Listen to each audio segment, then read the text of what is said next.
अस्सलाम वालेकुम नाजरीन, आप देख रहे हैं INN चैनल। मैं हूं शेख अहमद अली। आज की ख़ास बात में हम देखेंगे कई अहम कौमी और बैनुल-अक़वामी खबरें। ओडिशा में हुए रेल हादसे की जांच में CBI जुटी हुई है। जांच एजेंसी ने बहनगा स्टेशन को सील कर दिया है। अब अगले हुक्म तक स्टेशन पर कोई भी पैसेंजर ट्रेन या मालगाड़ी नहीं रुकेगी। हर दिन वहां से लगभग 170 ट्रेनें गुजरती हैं। वहां हादसे के बाद 60 ट्रेनें रुक रही थी। ये जानकारी एक न्यूज़ एजेंसी के हवाले से आई है।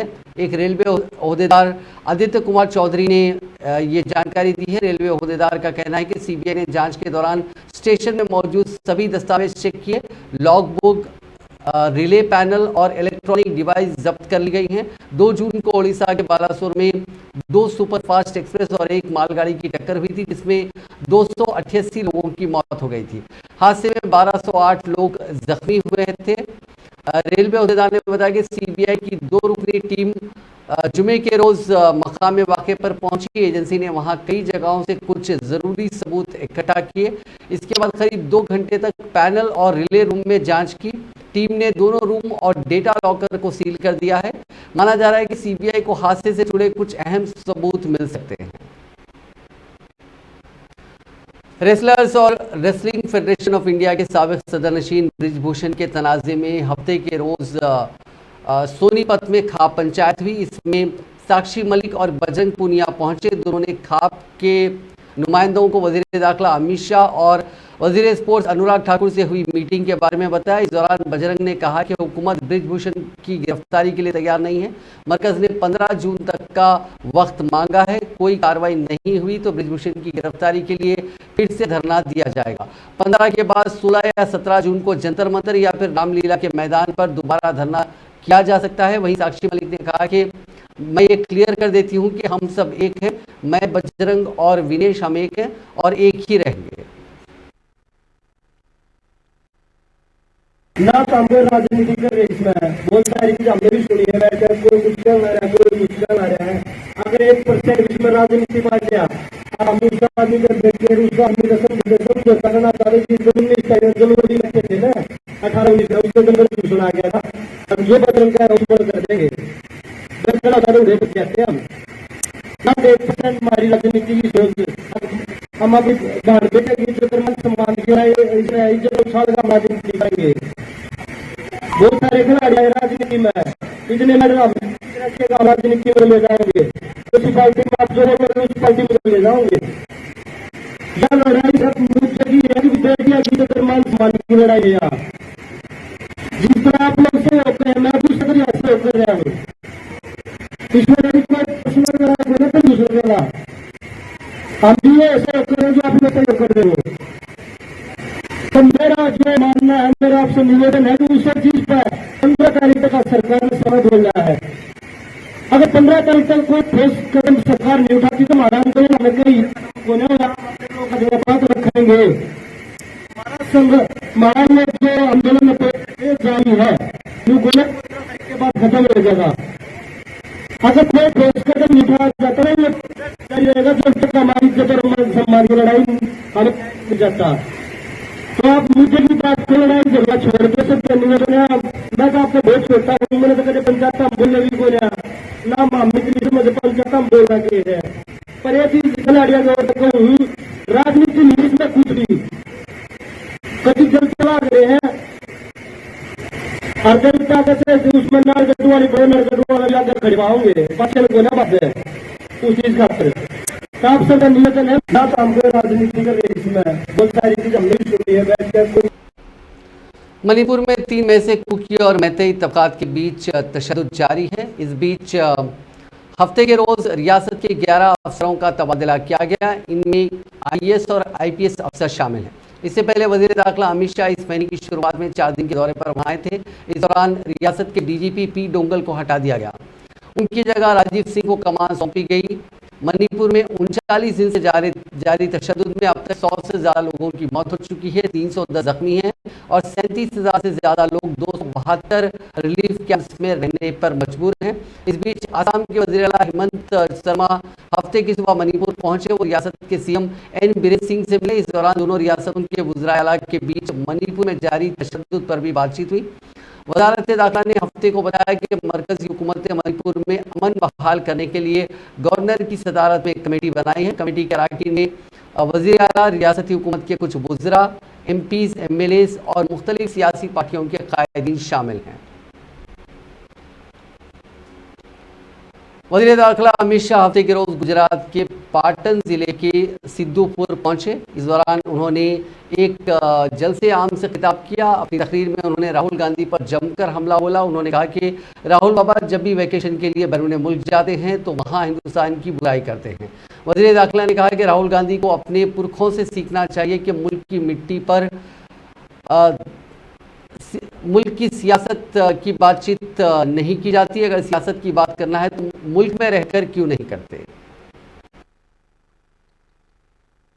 उस समय પછી કોઈ વડાપ્રધાન બે વાર પૂર્ણ બહુમતની સાથે ભારતના વડાપ્રધાન બન્યા અને સમગ્ર વિશ્વની અંદર ભારતના ઝંડાને ઊંચો કરવાનું કામ આપણા જ ગુજરાતના જ પનોતા પુત્ર નરેન્દ્ર મોદીજીએ કર્યું છે। મિત્રો, નરેન્દ્ર મોદીજીએ કર્યું। આ 9 વર્ષની સિદ્ધિઓ, 9 વર્ષમાં દેશમાં આવેલું પરિવર્તન, એક ભારતીય જનતા પાર્ટી કે નરેન્દ્રભાઈની સિદ્ધિઓ નથી। 9 વર્ષની અંદર દેશની અંદર જે પરિવર્તન આવ્યું છે એ પરિવર્તન ગુજરાત અને 100 કરોડની દેશના વોટરોની સિદ્ધિઓ છે। એની જવાબદારી, એમનો યશ એ બધો 6 કરોડ ગુજરાતીઓને જાય છે। સતત 10 વર્ષ એક પણ સીટ કોંગ્રેસના ખાતામાં ન આવે એ જ બતાવે છે કે મોદી સાહેબની લોકપ્રિયતા, ભારતીય જનતા પાર્ટીની લોકપ્રિયતા, કમર નિશાનની લોકપ્રિયતા ગુજરાતની જનતામાં કેટલી છે। આ વખતે ચૂંટણી થઈ, કેટલાય લોકો નવાયા આવી ગયા અને જૂનાએ તાલ ઠોકતા હતા। મોદી સાહેબના નેતૃત્વમાં ચૂંટણી લડ્યા। આપણા CR પાટીલ સાહેબ અધ્યક્ષ હતા અને ગુજરાત વિધાનસભાના ઇતિહાસમાં સૌથી મોટી લીડ સાથે ફરીવાર ભારતીય જનતા પાર્ટીની સરકાર બની। સતત 32 વર્ષ એક જ પાર્ટીનું શાસન રહેવું એ મિત્રો ગુજરાતની જનતા પ્રત્યે ભારતીય જનતા પાર્ટીના પ્રેમનો નિશાની છે।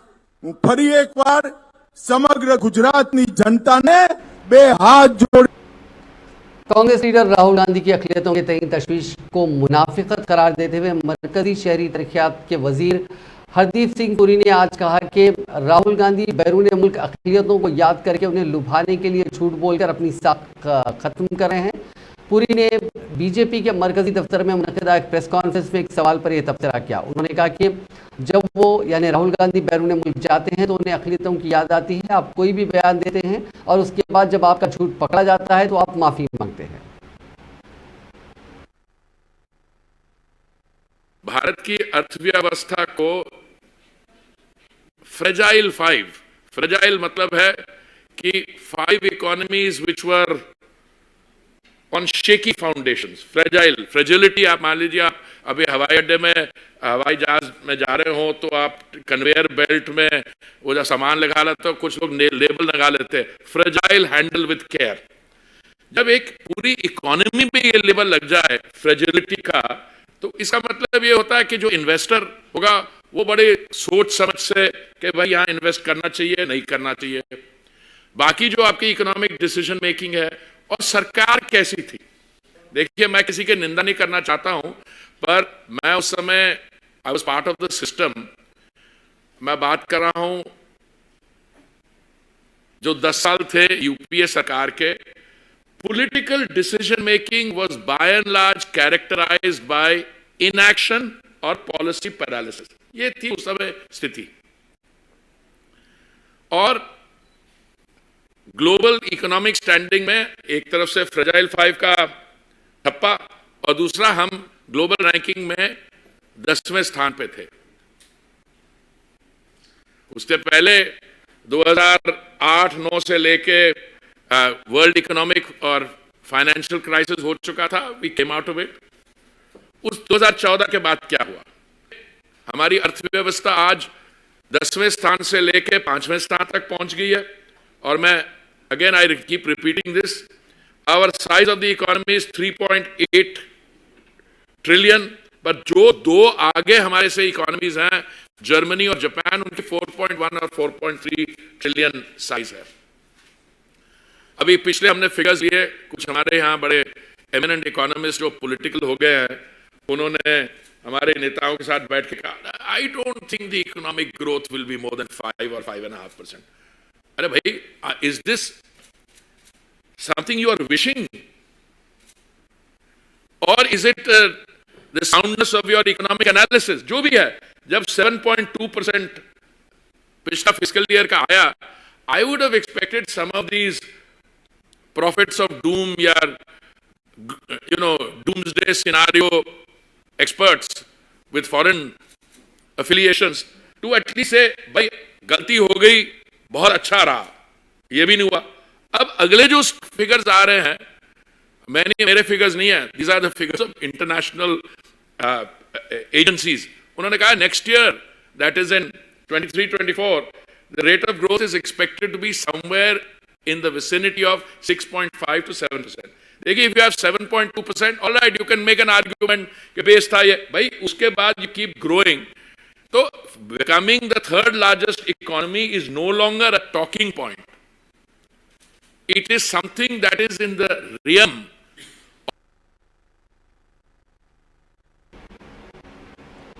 वजीर आजम नरेंद्र मोदी पर बराह रास्त हमला करते हुए कांग्रेस ने हफ्ते को कहा कि वो मुल्क के 15वें वजीर आजम है, लेकिन जो काम उनसे पहले 14 वजीर आजम नहीं कर सके, उन्होंने महज अपने 9 साल की मुद्दतकार में करके दिखाया और मुल्क का कर्ज 55 लाख करोड़ रुपए से बढ़कर 155 लाख करोड़ रुपए पहुंचा दिया। आज पार्टी हेडक्वार्टर्स में एक प्रेस कॉन्फ्रेंस से खिताब करते हुए कांग्रेस तर्जुमान सुप्रिया श्रीनेत ने कहा कि मोदी हुकूमत ने मुल्क पर 100 लाख करोड़ रुपए का कर्ज बढ़ाकर मुल्क की मईशत का बेड़ा गर्क कर दिया, इसलिए उन्हें मुल्क की मईशत पर व्हाइट पेपर जारी करना चाहिए।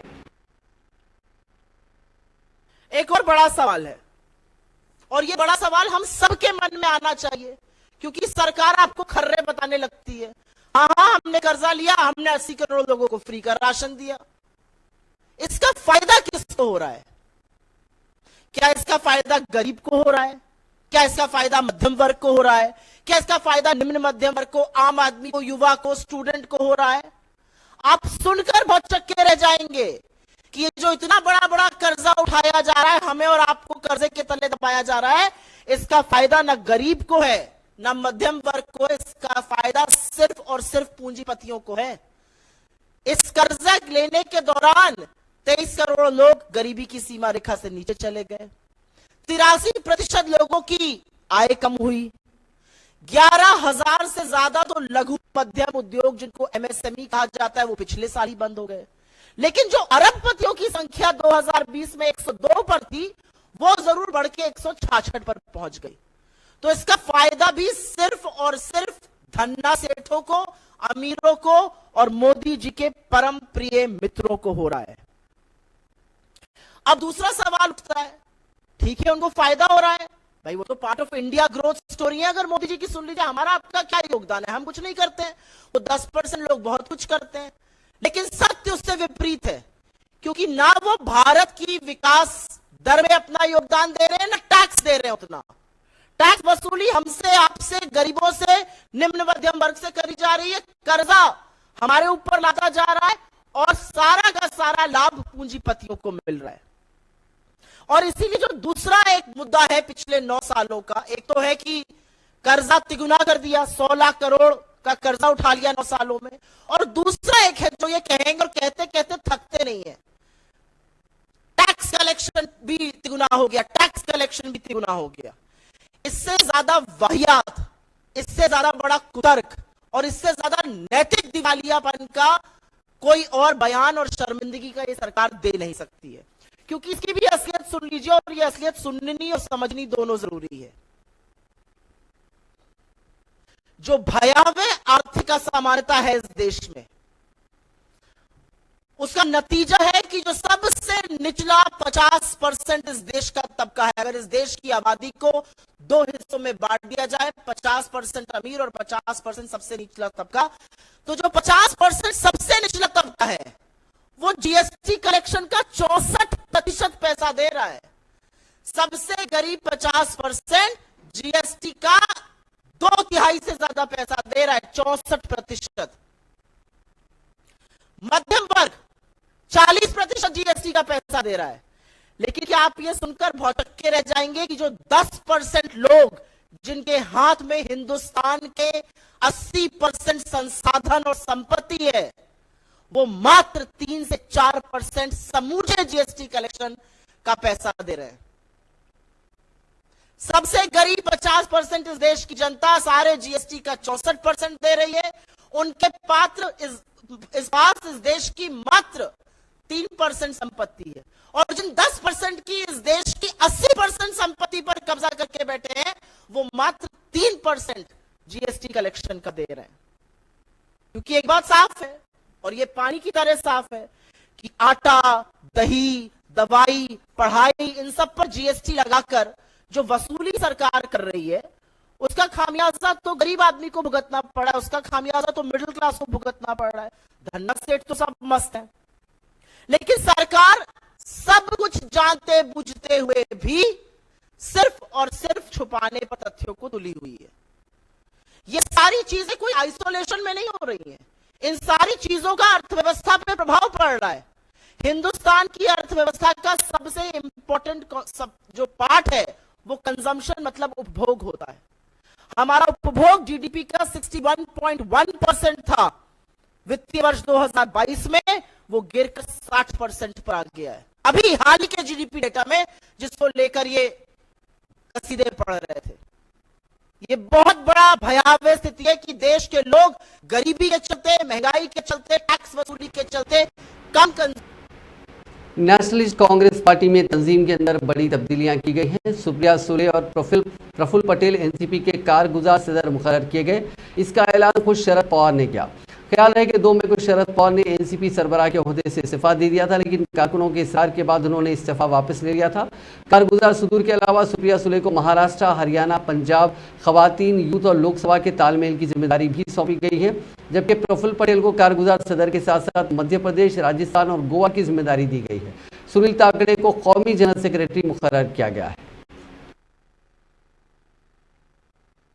जैसे प्रफुल्ल पटेल, आज उनके सामने हम राष्ट्रवादी कांग्रेस पार्टी के वर्किंग प्रेसिडेंट की जिम्मेदारी उनके कंधे पर दे रही है, और साथ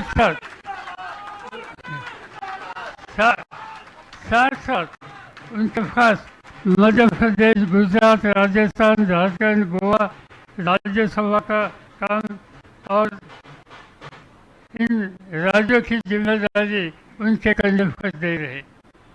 दूसरी जिम्मेदारी सुप्रिया सुले, पार्लियामेंट के सदस्य, उनको भी हम वर्किंग प्रेसिडेंट का अनाउंसमेंट करते हैं, और उनके साथ महाराष्ट्र, हरियाणा, पंजाब, महिला, युवती एंड लोकसभा का कोऑर्डिनेशन, ये काम उनके ऊपर रखते हैं।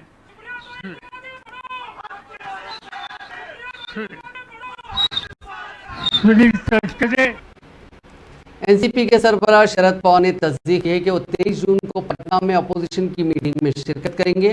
उन्होंने कहा कि वो 2024 के लोकसभा इंतखाबात लड़ने के लिए अपोजिशन जमातों को साथ आने पर तवज्जो मरकूज करेंगे। बिहार के वज़ीर आला और जेडीयू के लीडर नीतीश कुमार की क़यादत में होने वाली मीटिंग में दीगर अपोजिशन कायदीन में कांग्रेस के राहुल गांधी और मल्लिकार्जुन खड़गे, टीएमसी सुप्रीमो ममता बनर्जी, आम आदमी पार्टी के सरबराह अरविंद केजरीवाल, तमिलनाडु के CM MK Stalin, Samajwadi party के सदर अखिलेश यादव और शिवसेना के सरबराह उद्धव ठाकरे भी शामिल हैं।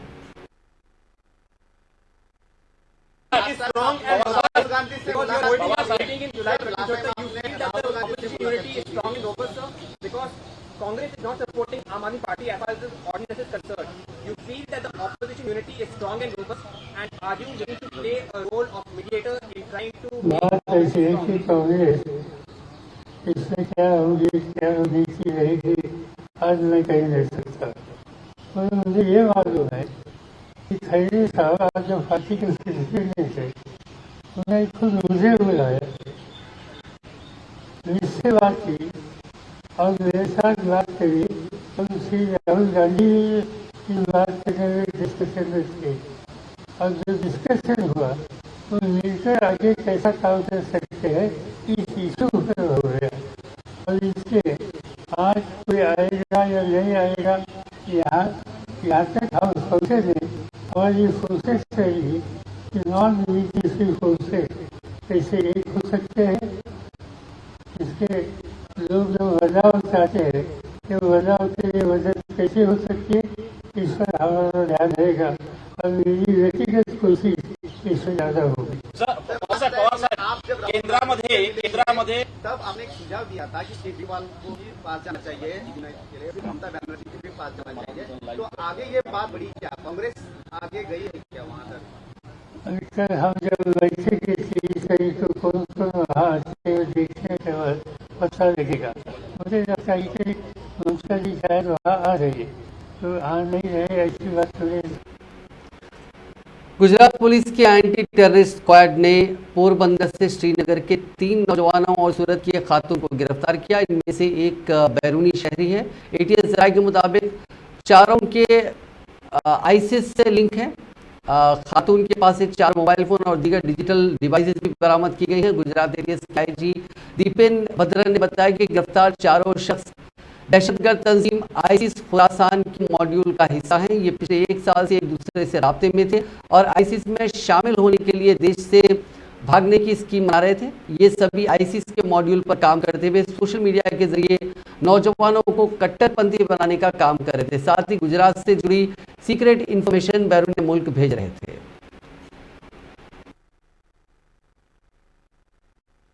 गुजरात पुलिस के एटीएस के अधिकारियों को ऐसी एक इंफॉर्मेशन मिली थी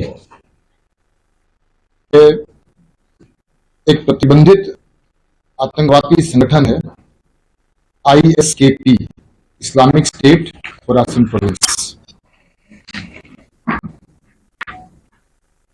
इस संगठन से जुड़े 3 आतंकवादी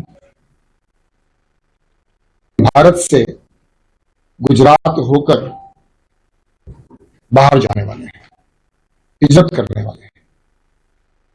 ये इंफॉर्मेशन एटीएस के अधिकारियों को मिला। इंफॉर्मेशन का पूरा ठीक से योग्य ढंग से इसकी मूल्यांकन की गई। इंफॉर्मेशन में तथ्य मिला और उसके ऊपर से एटीएस के अधिकारियों ने कोलंबिया के अमेज़न के जंगलों में प्लेन क्रैश के 40 दिन बाद 4 बच्चों को जिंदा रेस्क्यू किया गया। ये सभी भाई बहन हैं।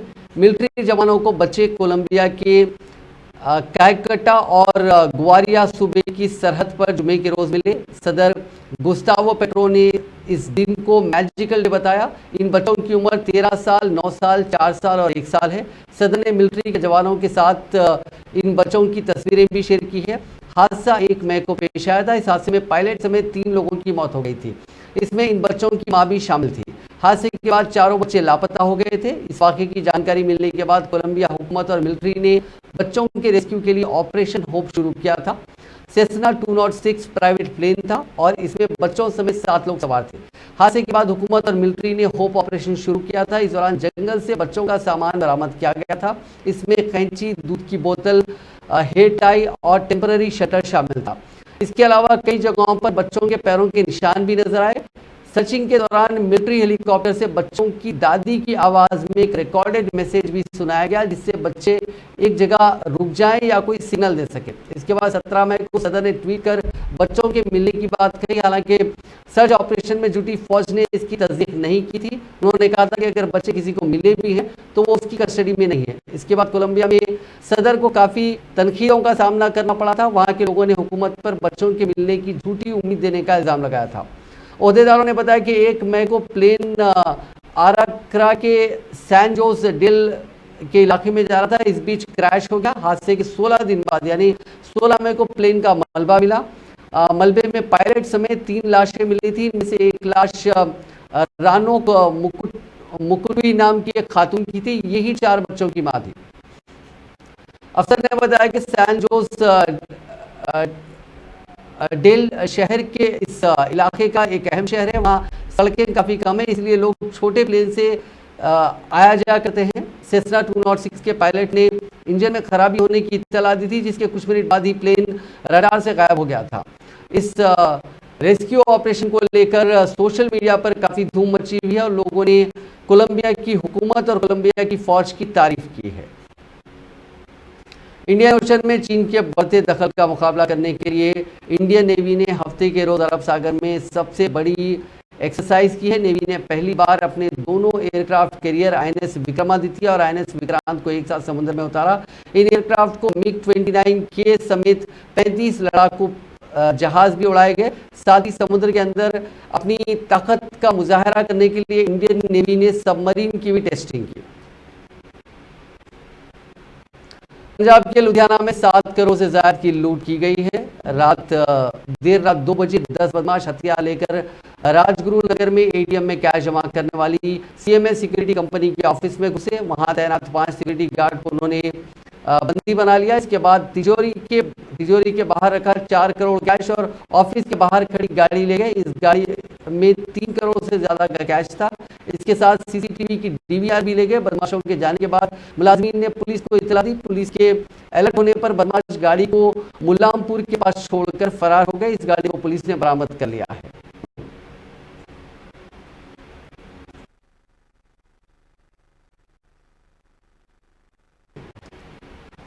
वेस्ट बंगाल के हावड़ा के डोमजुर पुलिस स्टेशन इलाके में वाक़े सरस्वती कॉम्प्लेक्स में केमिकल फैक्ट्री में आग लग गई। जानकारी मिलते ही फायर टेंडर्स की 4 गाड़ियां मौके पर पहुंची। आग पर काबू पाने की कोशिश काफ़ी मशक्कत के बाद काबू पाया गया। शुरुआती जानकारी के मुताबिक आग लगने की वजह शॉर्ट सर्किट बताई जा रही है। लखनऊ में बिजली चोरी से परेशान महकमे ने चोरों को पकड़ने के लिए नया तरीका अपनाया है। महकमे बरकी ने अब ड्रोन से घरों की निगरानी शुरू कर दी है। इसमें बिजली चोरी करते हुए लोग ड्रोन में कैद हुए हैं। 4 दिन में ऐसे 50 से ज़्यादा लोगों के खिलाफ महकमे ने FIR दर्ज कराई है। दरअसल महकमे बरकी की टीम मोहल्ले में छापा डालने पहुंचती थी। इस दौरान लोग अपनी जो वायर वगैरह हटा लेते थे, क्योंकि ज़्यादातर लोग छत से ही ये वायर डालते थे। ऐसे में टीम के हाथ कुछ नहीं लगता था। यही वजह है कि टीम अब जिस महल्ले में छापा डालने पहुंचती है उस इलाके की ड्रोन से निगरानी भी करती है। इस तरीके के दौरान बड़ी तादाद में लोग तार डालते हुए पकड़े गए हैं। अरेबियन सी में आ रहा तूफान बिपरजॉय अगले 24 घंटे में और खतरनाक होने का अंदाजा है।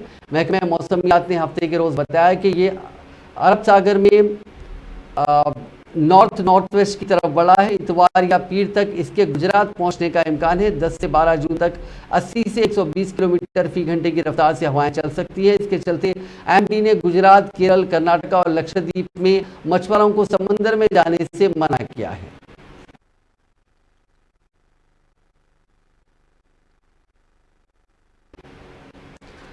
ट्विटर जल्द ही अपने प्लेटफॉर्म पर वेरीफाइड कंटेंट क्रिएटर्स को पेमेंट करना शुरू करेगी। कंपनी के मालिक एलन मस्क ने हफ्ते के रोज ट्वीट कर इसका अनाउंसमेंट किया।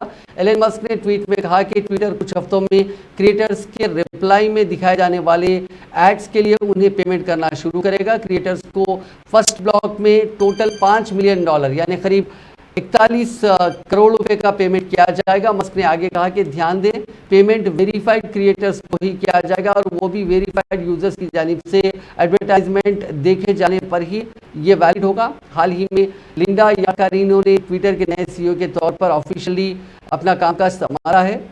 उनके आने के बाद ट्विटर में और बहुत सारे बदलाव होने का इम्कान है।